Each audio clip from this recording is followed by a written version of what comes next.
श्री हनुमान बेनीवाल जी।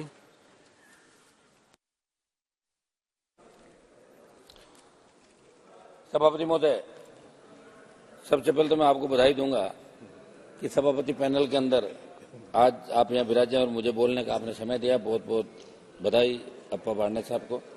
सदन में आज 2023-24 के अनुदान की अनुपूरक मांगों में वर्ष 2021 के लिए अतिरिक्त अनुदान की मांगों पर चर्चा हो रही है। सभापति महोदय, इस अनुदान मांगों के माध्यम से 1,29,000 करोड़ रुपए से अधिक के सकल अतिरिक्त व्यय को अधिकृत करने की मंजूरी सदन के माध्यम से मांग की गई है।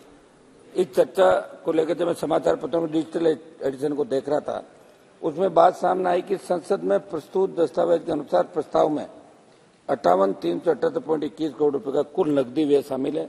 अतिरिक्त व्यय में खाद सब्सिडी पर 13,351 करोड़ रुपए का खर्च भी शामिल है। सभापति महोदय, चूंकि खाद की सब्सिडी की बात आई तो हम राजस्थान चाहते हैं। डीएपी यूरिया को लेके बहुत बार खाद की कमी भी आ जाती है, हम ये बात भी करते हैं, प्रयास सरकार का रहता है, लेकिन फिर भी आए दिन खाद की जितनी सब्सिडी मिल रही थी सब्सिडी में नहीं मिल रही है। किसानों पर लाठीचार्ज की घटनाएं होती है, किसानों पर मुकदमे दर्ज होते हैं। तो मेरी मांग रहेगी कि हर साल उर्वरकों की किल्लत से किसानों को जो समस्याओं का सामना करना पड़ रहा है, मांग के क्रम में आपूर्ति समय पर आप लोग निर्धारित करें ताकि खाद की किल्लत किसानों के सामने और अतिरिक्त सब्सिडी किसानों को मिले। दूसरा मेरा सिंचाई और पेयजल का है। मैं जिस स्टेट राजस्थान चाहता हूं, पंजाब राज्य से राजस्थान की नहरों में सिंचाई का पूरा पानी नहीं मिला। आए दिन आंदोलन राजस्थान के अंदर होते हैं, कई बार किसानों ने सीने पर गोलियां भी खाई और अपने हक और अधिकार की लड़ाई राजस्थान के किसान लड़ रहे हैं। सभापति महोदय, ये रसायन युक्त पानी पीने का पानी है, वो भी पंजाब से राजस्थान के करीब 12-13 जिलों के अंदर आ रहा है और एक ट्रेन चलती है वहां से। उस ट्रेन का नाम है कैंसर ट्रेन, जहां ज्यादातर कैंसर के मरीज आते हैं। वो रासायनिक जो उर्वरक रासायनिक लुधियाना की फैक्ट्रियों का गंदा पानी जाता है इंदिरा गांधी नहर के अंदर, वो पीने का पानी राजस्थान के कई जिलों में जाता है। तो इसके लिए सरकार प्रयास, हम चाहते हैं कि ऐसा प्रयास करें कि उस ढंग से साफ सुथरा पानी राजस्थान के प्रत्येक इलाके के अंदर आए। ये हमारी बड़ी डिमांड है। राजस्थान राज्य के जल विवादों की तरफ भी आकर्षित करना चाहूंगा। वर्ष 1981 में रावी व्यास नदियों के जल बंटवारे समझौते के अनुरूप आज भी राजस्थान को उसके हिस्से का पानी नहीं मिल रहा है। 41 वर्षों से ये बात राज्य सरकारों और केंद्र में रही सरकारों की कमजोर इच्छा शक्ति के कारण लंबित है। सभापति महोदय, यमुना बेसिन राज्य से हुए समझौते के अनुरूप भी राजस्थान को उसके हिस्से का पानी नहीं दिया जा रहा है और पूर्वी राजस्थान के 13 जिले जिनमें पेयजल और सिंचाई से संबंधित अत्यंत महत्वपूर्ण ईआरसीपी परियोजना को राष्ट्रीय परियोजना घोषित करने की मांग लंबे समय चली आ रही थी। प्रधानमंत्री जब राजस्थान के चुनाव के अंदर गए, उससे पहले भी गए, तब उन्होंने कहा था कि हम जल्दी ईआरसीपी को राष्ट्रीय परियोजना घोषित करेंगे सिंचाई और पीने के पानी की। चूंकि मध्य प्रदेश सरकार को उस समय हवाला दिया, तो मध्य प्रदेश में बीजेपी की सरकार है, राजस्थान में बन गई, दिल्ली में सरकार है, तो ईआरसीपी का तोहफा बिना राजनीतिक भेदभाव के आपको राजस्थान के 13 जिलों को देना चाहिए, जो एक संजीवनी साबित होगी राजस्थान के उन 13 जिलों में जहां भारतीय जनता पार्टी को सबसे ज्यादा वोट विधानसभा के अंदर मिले और लोकसभा के अंदर भी 25 सीटें राजस्थान ने चुन के एनडीए गठबंधन को दी थी। सरकार को मैं ये कहना चाहता हूं कि शासन के नीतिगत निर्णय का लाभ वास्तव में समाज के अंतिम छोर पर बैठे व्यक्ति को मिल रहा है या नहीं, क्योंकि सत्ता पक्ष में बैठे लोगों को ऐसा लगता है कि केवल भाषण में ही बड़ी बातें करने से देश का भला हो जाएगा। किसान, गरीब, मजदूर, रेहड़ी चलाने वाले लोगों के हितों का संरक्षण नहीं हो रहा। सभापति महोदय, सेना में प्रवेश लेना हमारे देश में गौरव का विषय माना जाता है। लोग सेना में इसलिए जाते थे रोजगार के लिए नहीं, वो एक जज्बा उनका 62, 65, 71 कारगिल की लड़ाइयां, आजादी से पहले की लड़ाइयां, और जो रेजिमेंट सेना के अंदर बनी हुई है, जाट रेजिमेंट है, आपकी राजपूताना राइफल है, सिख रेजिमेंट है, और हमने और भी मांग करती है गुजर रेजिमेंट बने, आई रेजिमेंट बने।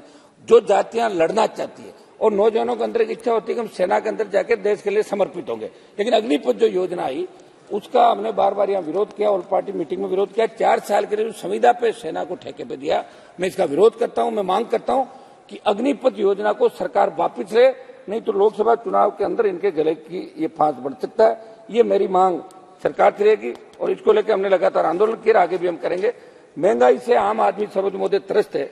पेट्रोल डीजल की बढ़ी हुई कीमतों का प्रत्यक्ष असर महंगाई पर पड़ा। एनडीए की सरकार 2014 के अंदर जब बनी थी, तब ऑयल की कीमतों को देखकर अब तक के सफर पर नजर डालना स्पष्ट हो जाएगा कि सरकार पेट्रोल डीजल की बढ़ी हुई कीमतों को नियंत्रित नहीं कर पा रही है। क्रूड ऑयल उस समय महंगा था, अब सस्ता है, उसके बावजूद बढ़ी हुई डीजल पेट्रोल की कीमतें लोगों को देनी पड़ रही है। मेरी मांग है घरेलू गैस और पेट्रोल डीजल की कीमतों को कम किया जाए, महंगाई कम करने के ठोस उपाय किए जाए। सभापति महोदय, बेरोजगारी देश के अंदर बहुत प्रमुख मुद्दा है। भारत सरकार ने बताया कि 9 लाख से अधिक पद रिक्त पड़े हैं और केंद्र के मंत्रालय विभागों में मेरी मांग है कि सरकार रिक्त पदों के नवीनतम आंकड़े जारी कर जल्द से जल्द नियमित भर्ती के माध्यम से भरने की दिशा में कदम उठाएं। केंद्र एक ऐसी नीति बनाए राज्य सरकारें भी नियमित भर्ती से ही रिक्त पदों को भरे, क्योंकि सरकारी क्षेत्र में बढ़ता निजीकरण देश के युवा वर्ग के लिए चिंता का विषय। सभापति, मेरा एक सुझाव है, जब तक हम सीमेंट फैक्ट्रियों, उद्योगों, रिफाइनरी जैसे क्षेत्र में स्थानीय लोगों को 80% रोजगार देने की नीति नहीं बनाएंगे, तब तक फ्लाइंग नहीं रुकेगा और बेरोजगारी जो समस्या समाधान मिलेगा, स्थानीय लोगों को ज्यादा से ज्यादा रोजगार मिले। कुछ मेरी प्रमुख मांगे सभापति महोदय, कर्जे की बढ़ती लागत और फसलों की गैर लाभकारी कीमतों के कारण मेरे प्रदेश राजस्थान सहित देश के विभिन्न राज्यों के किसान कर्जे के तले दबे हुए।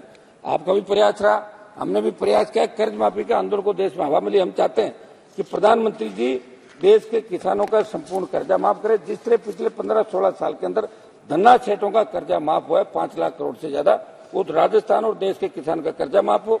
एमएसपी पर किसान की पूर्ण उपज खरीदने का गारंटी कानून बनाया जाए। जो फसलें एमएसपी के दायरे में उनकी समय पर खरीद नहीं हो पाती थी, इसकी समय पर खरीद शुरू करने तो प्रभावी नीति बनने की जरूरत है। सभापति महोदय, अरुण जेटली जी जब वित्त मंत्री थे तब उन्होंने राजस्थान में शुष्क कृषि विश्वविद्यालय खोलने की घोषणा की, परंतु घोषणा आज तक पूरी नहीं हो पाई। इस पर सरकार को ध्यान दे। तो मेरे निर्वाचन क्षेत्र नागौर में सरकार से सेंट्रल एग्रीकल्चर यूनिवर्सिटी खोलने की मैं मांग करता हूं। मेरे से पूर्व कई मान्य सदस्यों ने जातिगत जनगणना की मांग करी। महोदय, मैं और मेरी राष्ट्रीय लोकतांत्रिक पार्टी भी जातिगत जनगणना कराने के पक्षधर हैं। भारतमाला परियोजना के अंतर्गत राजस्थान के किसानों की जमीन अवाप्त की गई सभापति महोदय, लेकिन पंजाब, हरियाणा, दूसरी स्टेट के अंदर जो जमीन का मुआवजा दिया गया वो राजस्थान के अंदर बहुत कम था।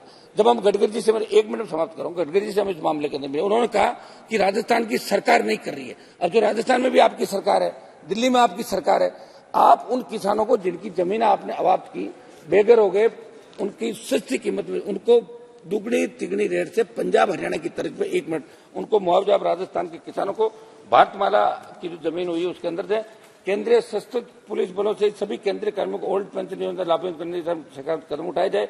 मेरे संसदीय क्षेत्र नागौर में बोई जाने वाली विश्वविख्यात पान मेथी को मसाला कमोडिटी में शामिल करते हुए जीआई टैग दिया जाए। राजस्थान के जोधपुर, बीकानेर, किशनगढ़ तथा उदयपुर व जयपुर हवाई अड्डे घरेलू उड़ानों की संख्या बढ़ाई जाए।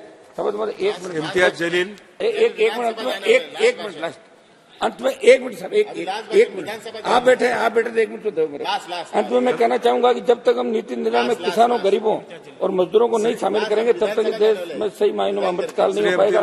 समझ महोदय, जलील जी 1 मिनट समाप्त कर रहा हूँ साहब, एक लास्ट पैराग्राफ हो गए ना।